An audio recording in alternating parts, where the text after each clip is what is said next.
कई बार कोशिश करने के बाद आदमी ने आखिरकार पेड़ की शाखा को गड्ढे में फंसा दिया, जिससे वह बहुत खुश हुआ। लगता है कि वे आखिरकार बच सकते हैं। महिला ने सुझाव दिया कि वह पहले चढ़े। आखिरकार उसका वजन थोड़ा कम है, लेकिन आदमी को महिला की चोटों की चिंता थी। कहीं कोई दुर्घटना न हो जाए जिससे चोट और गंभीर हो जाए, इसलिए उसने तय किया कि वह खुद ही इसे पूरा करेगा।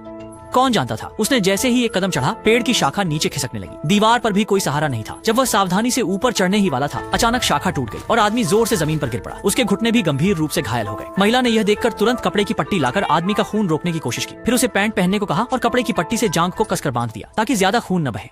आदमी कुछ निराश हो गया। क्या वे सच में इस गहरे गड्ढे में फंसकर मर जाएंगे? जब वे निराश थे, तभी अचानक आसमान से बारिश होने लगी। यह देखकर आदमी हंसने लगा। महिला को कुछ समझ नहीं आया। वह सोच रही थी कि इस समय आदमी कैसे हंस सकता है। आदमी ने महिला को समझाना शुरू किया, क्योंकि वे इस समय गहरे गड्ढे में हैं। अगर बारिश लगातार होती रही तो गड्ढा बारिश के पानी से भर जाएगा और वे तैरकर सतह पर आ सकते हैं।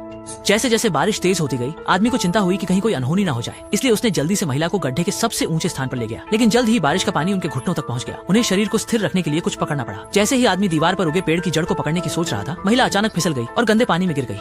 आदमी ने यह देखकर तुरंत नीचे कूदकर बचाने की कोशिश की, क्योंकि वह जानता था कि महिला तैरना नहीं जानती थी। अच्छा हुआ कि इस समय गड्ढे में पानी ज्यादा गहरा नहीं था। कुछ समय बाद आदमी सिर में तेज दर्द होने लगा। यह घाव के संक्रमण के कारण बुखार की वजह से था। महिला यह देखकर बहुत डर गई। वह केवल आदमी को लगातार सांत्वना दे सकती थी। अच्छी बात यह थी कि आदमी की जीवित रहने की इच्छा ने सब कुछ हरा दिया। जैसे जैसे पानी का स्तर बढ़ता गया, उसने महिला को पकड़कर एक पतली जड़ को पकड़ लिया, लेकिन जड़ दोनों का वजन सहन नहीं कर सकी और तुरंत टूट गई, जिससे वे गंदे पानी में गिर गए। अच्छी बात यह थी कि आदमी तैरने में माहिर था और उसने महिला को फिर से बचा लिया।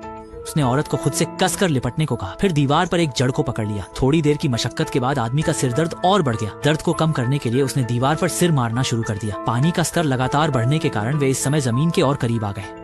आदमी ने जोर लगाकर महिला को ऊपर खींचा। महिला भी पूरी ताकत से ऊपर चढ़ने लगी। अंत में उसने गड्ढे के किनारे को पकड़ लिया, लेकिन जोर लगाने के कारण गलती से आदमी को पानी में खींच लिया। किनारे पर पहुंचने के बाद महिला ने खुद को बचा लिया जानकर राहत महसूस की, लेकिन वह केवल अपने बारे में सोच रही थी और आदमी को पूरी तरह से भूल गई। बहुत देर बाद उसे याद आया कि आदमी अभी भी गड्ढे में है, तो वह तुरंत उसे बचाने के लिए वापस गई, लेकिन तब तक आदमी को गंदे पानी ने निगल लिया था। महिला बहुत परेशान थी, लेकिन कुछ नहीं कर सकती थी। केवल गड्ढे के किनारे पर लेटकर लगातार रोती रही। बिना पुरुष की मदद के महिला को भी मजबूती से जीना होगा। इस सुनसान जगह पर वह घर की दिशा नहीं पहचान पा रही थी, केवल एक दिशा की ओर बेबस होकर जा रही थी।